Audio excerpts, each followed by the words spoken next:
digər sahələrində olduğu kimi sözsüz ki, elə bizim sahədə də bütün digər müdaxilələrdə olduğu kimi implantasiyada sözsüz ağırlaşmalar ola biləndir.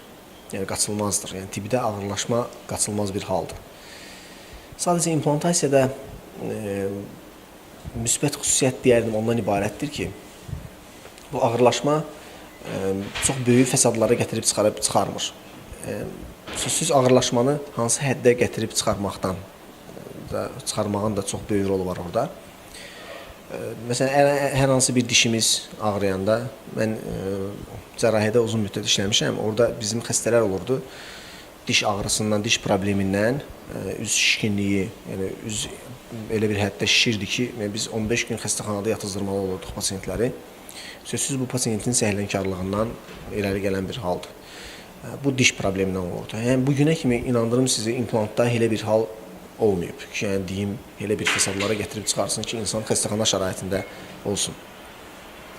Və ən böyük ağırlaşmalar implantda, yəni implantın sümükdə qısa müddət ərzində baş verən ağırlaşma, yəni ilk implantasiya dövrlərində implantın sümüyə tutmaması, sümüklə birləşməməsi və qısa birləşmədiyi halda implant özü sümükdən kənara çıxır. Yəni heç bir fəsad vermədən pasiyent özü hiss edir ki, implant oynayır, laxlayır və artıq tam yerindən tərpənir. Çox rahatlıqla pinsetlə belə onu yerindən götürmək olar.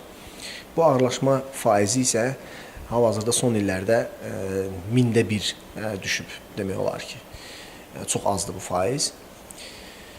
Digər ağırlaşmalar, yəni müddətlər keçdikcə, illər keçdikcə sözsüz ki, hər hansı qulluq qaydalarının düzgün olunmamasından, konstruksiyanın düzgün seçilməməsindən, yəni müxtəlif səbəblərdən və yaxud da kiçik bir problem yarananda pasiyent həkimə getməməsi səbəbindən implant ətrafında sümük itkisinin yarana bilməsi ola bilir. Bunlar da artıq bərpa olunur. Bu qaydalar artıq yeni üsullarla bərpa oluna bilir. Kiçik sümük qüsurları, sümük çəkilmələri çox böyük həddə deyilsə, sümük əvəzedici maddələrlə oranın təmizlənməsi və sümük əvəzedici maddələrlə bərpa olunması aparıla bilir. Və ən pis halda isə implant yerindən çıxarılıb yeni bir implantla əvəz olunur.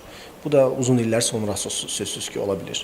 Yəni başqa deyim, implantda belə ciddi qeyri-adi fəsadlar olmur. Bir də sözsüz əməliyyat zamanı yəni həkimin təcrübəsizliyindən ola bilən səhvlər olur. Bunlar artıq həkimlər də öz üzərində çalışdıqları üçün bu tipli fəsadlar da deyərdim çox deyil, çox azdır. Təcrübəsizlikdən sözsüz ki, yəni bir çox fəsadlar ola bilir.